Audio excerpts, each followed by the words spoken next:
Hello to all the digital aficionados out there.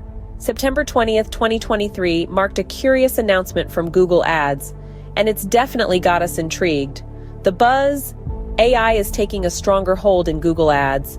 It's promising, but the real question is, how transformative will it be? The new automatically created assets is drawing attention.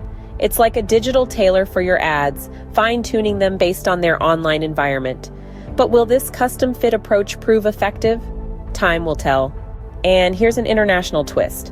This feature isn't limited to English anymore. It's expanding to languages from Dutch to Japanese. Diverse? Absolutely.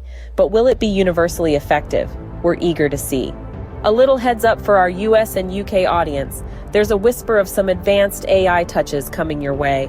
The anticipation is palpable. Now on to what's been dubbed the conversational experience in Google Ads. It's pitched as your very own AI brainstorming partner. Just input your website URL and voila, campaign suggestions galore. Innovative? Definitely. But will it be a game changer in campaign creation?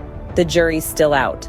Some early adopters are singing its praises, emphasizing its time-saving and innovative attributes. But as with all things new, widespread adoption and real-world effectiveness remain to be seen. If you're in the US or UK, keep your eyes peeled. The conversational experience is gearing up for a beta launch. It'll be interesting to see if it lives up to the hype. In conclusion, while Google Ads is dishing out some intriguing AI-based tools, it remains to be seen whether they will redefine our digital advertising strategies. For now, all we can do is dive in, test the waters, and wait for the outcomes. Here's to a future of exploration and discovery in the digital realm.